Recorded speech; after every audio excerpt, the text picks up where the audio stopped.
할렐루야. 오늘 3월 26일 금요일 날짜입니다. 오늘 본문 말씀 마태복음 26장 36절에서 46절 함께 살펴보도록 하겠습니다. 이에 예수께서 제자들과 함께 겟세마네라 하는 곳에 이르러 제자들에게 이르시되 내가 저기 가서 기도할 동안에 너희는 여기 앉아 있으라 하시고 베드로와 세베대의 두 아들을 데리고 가실새 고민하고 슬퍼하사 이에 말씀하시되 내 마음이 매우 고민하여 죽게 되었으니 너희는 여기 머물러 나와 함께 깨어 있으라 하시고 조금 나아가사 얼굴을 땅에 대시고 엎드려 기도하여 이르시되 내 아버지여 만일 할만하시거든 이 잔을 내게서 지나가게 하옵소서. 그러나 나의 원대로 마옵시고 아버지의 원대로 하옵소서 하시고 제자들에게 오사 그 자는 것을 보시고 베드로에게 말씀하시되 너희가 나와 함께 1시간도 이렇게 깨어 있을 수 없더냐. 시험에 들지 않게 깨어 기도하라. 마음에는 원이로되 육신이 약하도다 하시고 다시 두 번째 나아가 기도하여 이르시되 내 아버지여 만일 내가 마시지 않고는 이 잔이 내게서 지나갈 수 없거든 아버지의 원대로 되기를 원하나이다 하시고 다시 오사 보신즉 그들이 자니 이는 그들의 눈이 피곤함이러라. 또 그들을 두시고 나아가 세 번째 같은 말씀으로 기도하신 후 이에 제자들에게 오사 이르시되 이제는 자고 쉬라. 보라 때가 가까이 왔으니 인자가 죄인의 손에 팔리느니라. 일어나라 함께 가자. 보라 나를 파는 자가 가까이 왔느니라. 아멘. 우리는 계속해서 고난주간 5째 날 목요일 사건을 살펴보는 가운데 있습니다. 지금 예수님께서는 성만찬을 행하셨죠. 원래는 금요일 날 전통적으로 행하는데 금요일 날 예수님께서는 유월절 어린 양으로 바로 십자가에 달리셨기 때문에 하루 앞당겨서 목요일 날 성만찬식을 이렇게 유월절에 맞춰서 행하시게 됩니다. 특별히 자신에 대한 제자들의 배신과 부인을 예고하셨습니다. 여러분 가룟 유다에게 예수님께서 실제적으로 3번씩이나 그가 회개할 수 있는 그러한 기회를 주셨죠. 그럼에도 불구하고 가룟 유다는 자기의 죄악 가운데 거했기 때문에 그 회개의 기회를 받아들이지 못했습니다. 그러면서 성만찬을 통해서 바로 주님의 살과 피를 먹고 마셔라. 여러분 우리가 하나님의 은혜와 하나님의 말씀은요 그냥 관망하는 것, 알고 또 보는 것으로만 그쳐서는 안 됩니다. 나의 것이 돼야죠. 우리가 먹고 마시는 것은 내 영적인 양식이 돼야 되는 뜻인 줄로 믿습니다. 그러면서 정말 이 베드로 3번씩이나 주님을 정말 부인했던 이 베드로가 결코 나는 주님을 버리지 않겠다. 이러한 인간적인 각오로 그가 다짐해 봤지만 인간의 연약함이었죠. 결국 무너지고 맙니다. 이러한 베드로를 예수님께서 끝까지 책임져 주시고 또 회복까지도 이루시는 그래서 너희보다 먼저 갈릴리로 가리라. 그러니까 제자들이 실패의 자리까지 예수님은 찾아가셔서 그들을 먹이시고 입히셔서 다시 사명자로 회복하시는 정말 우리 주님의 사랑은요 끝없는 사랑 정말 불같이 완벽한 우리에 대한 사랑인 줄로 믿습니다. 오늘 5째 날 목요일에 있는 사건의 마지막 사건입니다. 예수님께서 겟세마네 동산에서 십자가의 순환을 앞두고 처절하게 3번씩이나 하나님 앞에 기도하시는 장면이 오늘 등장하고 있습니다. 예수님께서는 정말 메시아적인 사명을 감당하시기 위해서 몸부림을 치셨습니다. 사실 예수님도 하나님의 아들이시지만 육신을 입은 그런 인간의 몸이기 때문에 그 십자가의 죽음의 고통 앞에 간절히 기도하며 호소할 수밖에 없는 이러한 모습을 우리에게 보여주고 계십니다. 자, 그러면서 오늘 말씀을 우리가 들여다보면요. 우리 36절 말씀을 보니까 예수께서 제자들과 함께 겟세마네라 하는 곳에 이르러, 이 겟세마네라는 곳이 감람류를 짜는 곳, 이런 뜻이 있습니다. 기름을 짜듯이 핏방울이 땅에 맺힐 정도로 그렇게 간절한 기도를 드리시게 되죠. 이러한 기도를 통해서 십자가의 위대한 사명을 예수님은 감당하게 됩니다. 그런데 이곳에 데려간 사람들이 37절에 보니까요, 베드로와 세베대의 두 아들, 바로 요한과 야고보, 이 세 명만을 데리고 따로 기도하도록 이렇게 가시는 장면이 등장을 합니다. 여러분, 이 세 제자들, 예수님께서 특별히 사랑하는 제자들이었죠. 그들은 사실 이미 마태복음 17장 우리 1절에서 9절을 보면요, 우리 변화산에서 예수님이 변화됐던 놀라운 신적인 영광, 그것을 묵도한 제자들입니다. 얼마나 황홀하고 좋았던지 베드로가 그러죠. 주여, 여기가 좋사오니 여기서 초막 셋 짓고 그냥 우리가 산 아래 내려가지 말고 그냥 여기서 살았으면 좋겠습니다. 정말 주님의 신비스러운 영광, 그것을 목격한 사람들이 바로 이 세 제자들이죠. 그래서 예수님은 어쩌면 이 세 제자들을 이제는 영광의 자리가 아닌 진정의 고난의 자리, 예수님이 그 고민의 현장에 이들을 동참했는지도 모릅니다. 여러분, 이것을 보면 정말 우리가 성숙한 믿음은 무엇이냐?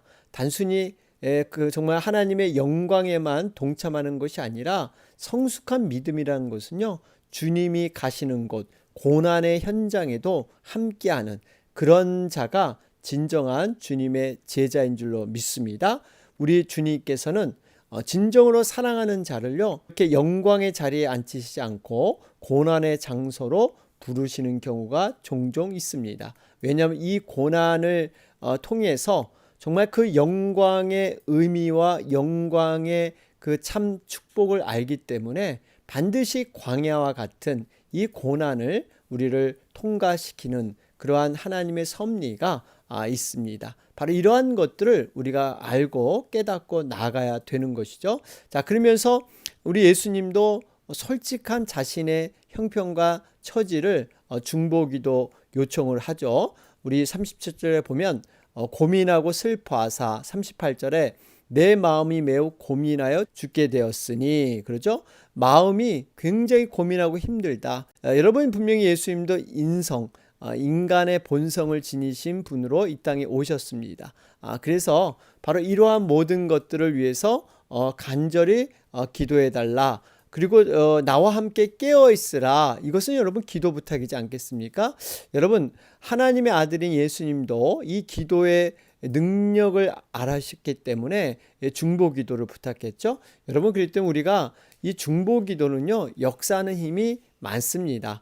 두세 사람이 마음을 합해서 기도하는 곳에 분명히 우리 예수님도 함께 하시는 줄로 믿습니다. 자, 그런 가운데 39절 말씀을 보면 예수님이 얼마나 겸손하게 우리 하나님께 기도하는가. 얼굴을 땅에 대시고 엎드려 기도하여 아주 겸손히 간절히 기도하는데요. 기도의 내용이 뭐냐면요, 내 아버지여, 만일 할만하시거든 이 잔을 내게서 지나가게 하옵소서. 이 잔이 뭘까요? 바로 십자가의 고난이죠. 그러니까 우리 주님께서는 할 수만 있으면 이 십자가의 고난을 피해 달라고 하나님께 간절히 호소한 것입니다. 물론 주님께서 33살의 젊은 나이죠. 그때 이 죽음을 맞이하는 인간적인 고통을 우리가 생각만 해도 너무나 힘든 그러한 과정이다, 이렇게 생각할 수가 있습니다. 그런데요, 예수님의 이 죽음의 고통은 사실 인간적인 죽음의 고통을 뛰어넘죠. 왜냐하면 예수님은 삼중적인 고통을 다 당하셨습니다. 십자가에서 바로 육체적인 고통, 정신적인 고통, 영적인 고통. 여러분, 그 중에 가장 힘든 것이 바로 영적인 고통이지 않겠습니까? 하나님 아버지와 한 몸이 돼서 내가 아버지를 알고 아버지는 나를 알고 나를 통해서 하나님 아버지께 올 수 있는, 정말 이 한 몸과 같은 이러한 관계에서 여러분 십자가에 달리실 때 일시적으로나마 우리의 죄를 모든 것을 다 감당하셨기 때문에 하나님과 단절되는 그래서 우리가 능지처참이라는 것이 있죠. 몸이 찢어지는 고통, 이러한 고통을 바로 하나님께 버림받은 고통을 당하셨습니다. 엘리 라마 사박다니 나의 하나님 어찌하여 나를 버리셨나이까. 이런 하나님으로부터 단절된 이러한 고통, 이 고통이 가장 힘든 그러한 고통이었습니다. 그래서 이 고통 가운데 계셨기 때문에 3번씩이나 정말 하나님 앞에 간절히 이 잔을 피할 수만 있다면 피하게 해 주십시오. 이렇게 기도했던 것입니다. 그런데 여러분, 이 기도에서 중요한 것은 이러한 여러 가지 고통과 힘든 것을 주님 앞에 솔직히 아뢰면서 결론은 뭡니까? 우리 39절에 보면 그러나 나의 원대로 마옵시고 아버지의 원대로 하옵소서. 여러분, 바로 이 고백이 우리의 고백이 돼야 될 줄로 믿습니다. 우리 예수님께서는 자신의 생각을 하나님 앞에 내려놓고 하나님의 뜻에 굴복하고 순종하는 그 길을 따르기를 원하셨던 것입니다. 바로 그 길이 십자가의 길이지 않습니까? 여러분, 우리의 기도에도 정말 이러한 고백이 들어가야 됩니다. 내 생각과 내 계획, 물론 그것을 하나님께 아뢰 수 있지만 궁극적으로 모든 것은 하나님의 선하신 뜻을 통해서 응답되고 모든 기도가 이루어지는 것이지 결코 나의 주장대로 나의 계획대로 여러분 기도 응답이 일어나지 않는다는 것입니다. 여러분, 우리가 분명한 것은 하나님의 제자, 정말 하나님이 기뻐하는 자녀와 백성은요, 자기의 뜻을 관철시키는 것이 아니라 자기의 뜻을 내려놓고 하나님의 뜻을 따르는 자, 여러분 기도의 과정이 바로 그래서 필요한 것이죠. 깊은 기도로 들어가게 되면 내 뜻이 아닌 하나님의 뜻, 그 뜻을 담아내는 그릇, 이것이 진정한 기도의 모습인 줄로 믿습니다. 그래서 바울은 고린도전서 9장 27절에서도요. 내가 내 몸을 쳐 복종하게 하였다. 여러분, 몸을 쳐 복종했다 그랬어요. 얼마나 자신의 뜻을 굽히고 하나님의 뜻을 담으려고 했던 이 바울. 여러분, 하나님께 붙잡힌 바 되어서 하나님 뜻대로 살아갈 때 내 뜻으로 살아가는 것보다 가치 있고 또 큰 일을 우리가 하게 될 줄로 믿습니다. 자, 이런 가운데 40절 말씀을 보시면 이제 제자들에게 참 깨어 있어라. 여러분, 기도 부탁을 드렸는데 이 베드로가 정말 깨어 있지 못하고 이렇게 잠드는 이러한 어처구니 없는 일이 벌어나게 되죠. 여러분, 이걸 보면 깨어 있어야 할 때 깨어 있지 못하는 삶, 어떻게 보면 이게 인간의 연약함이고 죄성일 수가 있습니다. 이들이 왜 깨어 있지 못했을까요? 분명히 41절에 시험에 들지 않게 깨어 기도하라. 그 시험이 들었다는 거예요.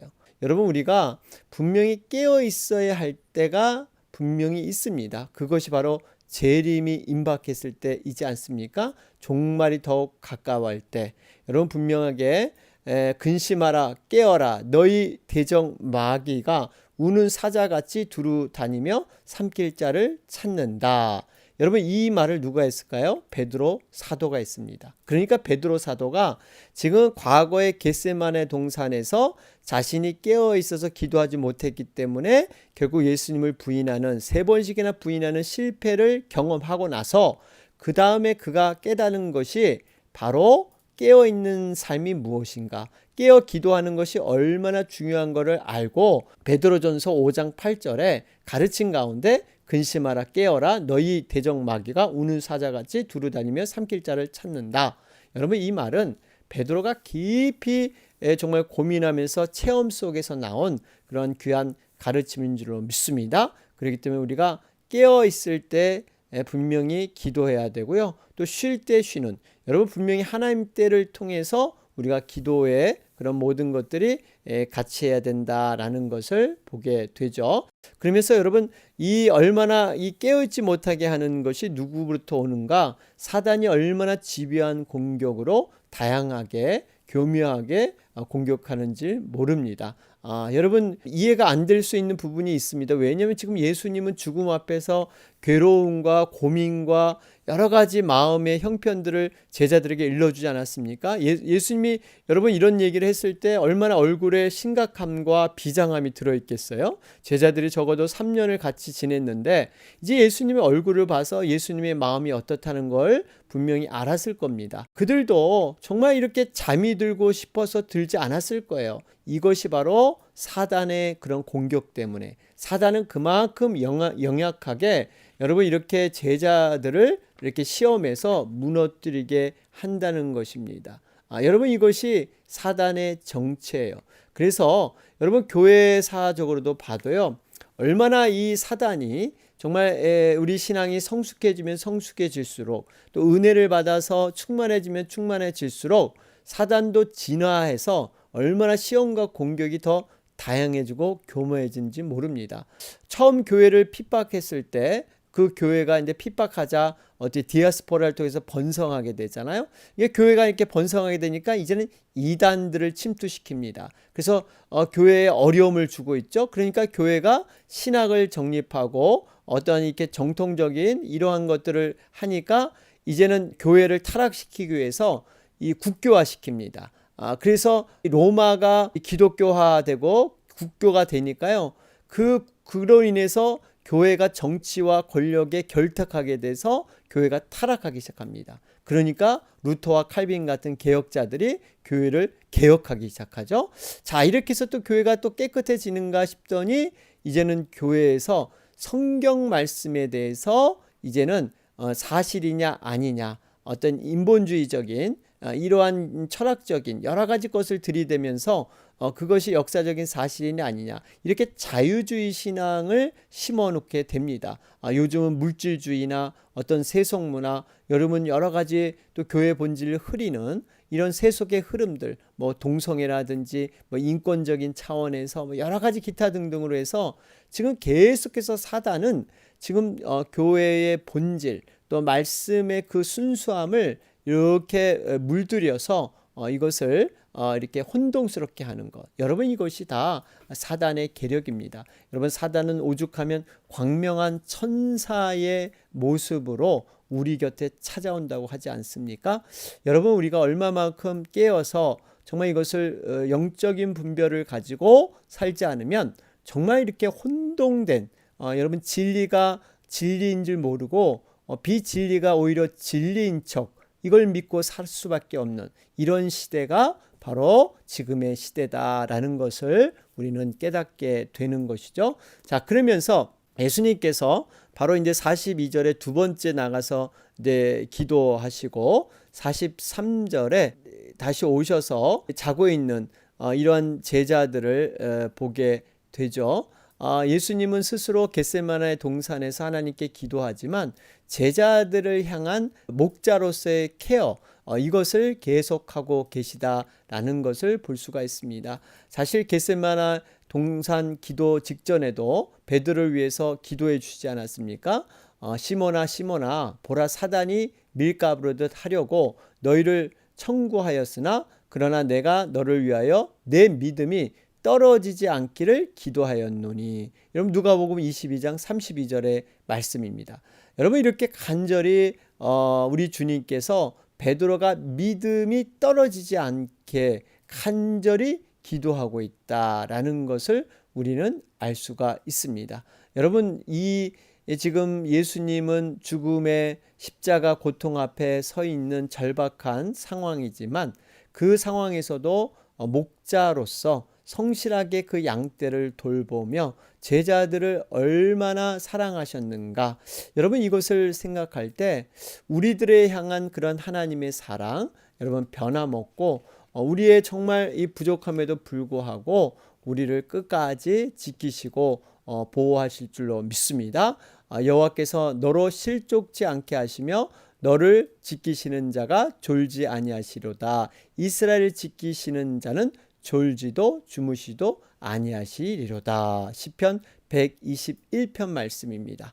이러한 돌보심이 바로 우리 하나님의 자녀 우리들에게 변함없이 여러분 있는 줄로 믿습니다. 자, 그런 가운데 44절에 세 번째 와서 45절에 제자들에게 이제 말씀하시죠. 이제는 자고 쉬라. 보라, 때가 가까이 왔으니.